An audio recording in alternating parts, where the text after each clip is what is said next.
नमस्कार बंधुरा आशा करी तुम्हारा सकले खूब भालो आछो सुस्थ आछो आमिओ भालो आछि। आज के आमी एक मुठो गोविंदभोग चाल और एकटी पाका आम दिए दुर्दान्त स्वादेर एकटी डेजार्ट बा एकटी दुर्दान्त स्वादेर क्षीरेर रेसिपि शेयर करछि, जेटा किन्तु खेते भीषणই सुस्वादु।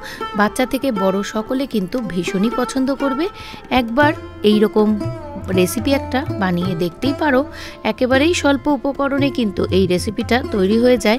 तो चलो आजकेर रेसिपिटा देखे नेওয়া যাক किभाবে तैरी करछि।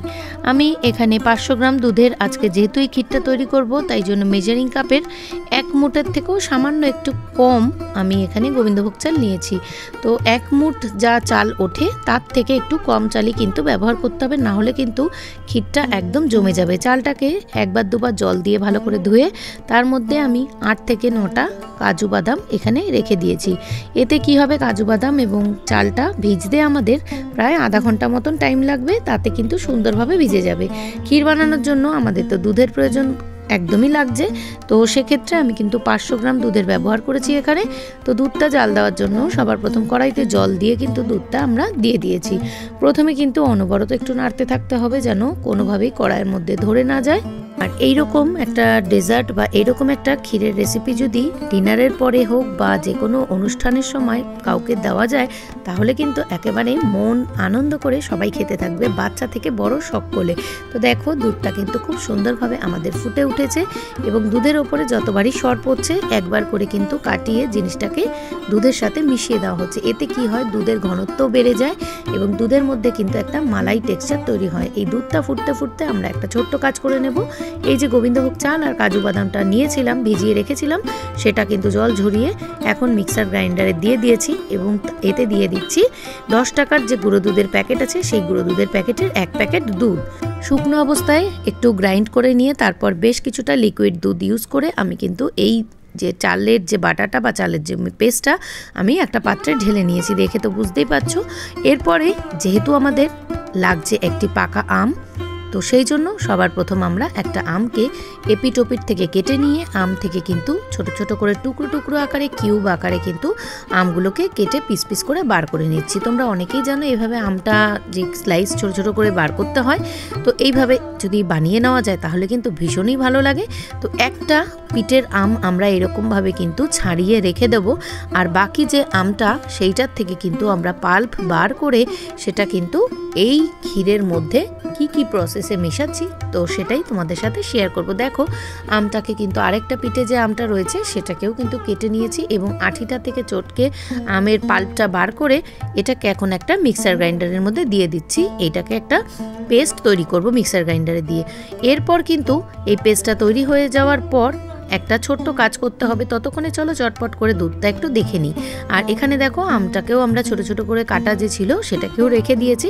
আর এই দুধের মধ্যে আমরা এখানে দুটো এলাচের ব্যবহার করেছি, খুব একটা বেশি এলাচ কিন্তু দিইনি, মাত্র দুটো এলাচ দিয়েছি। খুব একটা বেশি এলাচ দিলে কিন্তু এর টেস্ট আবার অন্যরকম হয়ে যাবে, তো এই কারণে কিন্তু আমি এখানে বেশি এলাচের ব্যবহার করিনি।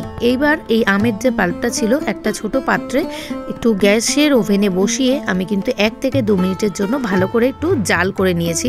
তারপর কিন্তু এটা রেখে দেবো বেশ কিছুক্ষণ জিনিসটাকে ঠান্ডা হওয়ার জন্য।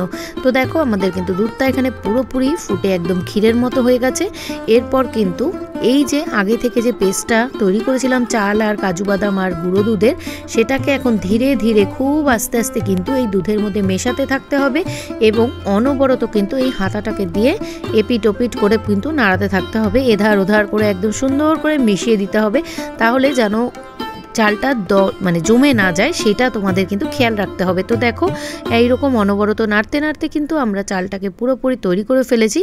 এই রকম ঘনত্বে থাকতে থাকতেই কিন্তু এই চালটাকে কিন্তু নামিয়ে ফেলতে হবে, দেখে তো বুঝতেই পারছো, কারণ এটা ঠান্ডা হওয়ার পর কিন্তু অনেকটা কিন্তু সেট হয়ে যাবে। তো এই রকম ঘনত্ব থাকলেই কিন্তু নামাবে। আর এই যে এইবার হচ্ছে আসল রহস্য, এই যে আগে থেকে জাল দিয়ে রেখেছিলাম আমটা একটু, সেটাকে খুব সুন্দর করে কিন্তু এই যে চালের যে ক্ষীরটা তৈরি করেছি এর মধ্যে খুব সুন্দরভাবে কিন্তু জিনিসটাকে মিশিয়ে রাখতে হবে। এইটুকু বলতে পারি রেসিপিটা দুর্দান্ত সুস্বাদু। একটু জিনিসটাকে রাতের ডিনারের পরে যদি নেওয়া যায় তাহলে তো কোনো কথাই নেই। যারা মিষ্টি প্রেমী মানুষ তাদের জন্য তো একদম একটা স্পেশাল ডিশ। তো দেখো খুব সুন্দর করে কিন্তু আমরা জিনিসটাকে ভালো করে মিশিয়ে নিচ্ছি। আর কিছু আম কাটা ছিল সেগুলোকেও কিন্তু এর ওপরে ভালো করে কুচি কুচি করে কাটা যে আমগুলো সেগুলোকেও দিয়ে খুব ভালোভাবে কিন্তু মিশিয়ে রেখেছি। তো আমি এখানে আরও কিছু কুচনো আম যেটা আমি রেখে দেব একটু গার্নিশিংয়ের জন্য।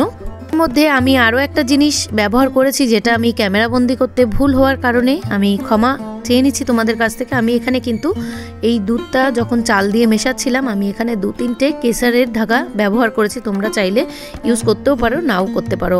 এরপর আমি গার্নিশিংয়ের জন্য একটু আমন্ড কুচি, একটু কুচনো আম, তোমাদের কাছে যদি পেস্তা থাকে সেটাও তোমরা দিতে পারো, দিয়ে খুব সুন্দরভাবে কিন্তু একটা পাত্রে রেখে বেশ কিছুক্ষণ ফ্রিজে রেখে তারপর কিন্তু ঠান্ডা ঠান্ডা সার্ভ করে নিতে পারো। তো চলো, আমার আজকের রেসিপিটা কেমন লেগেছে অবশ্যই কমেন্টের মাধ্যমে জানিও। ততক্ষণ পর্যন্ত সকলে ভালো থেকো, টাটা।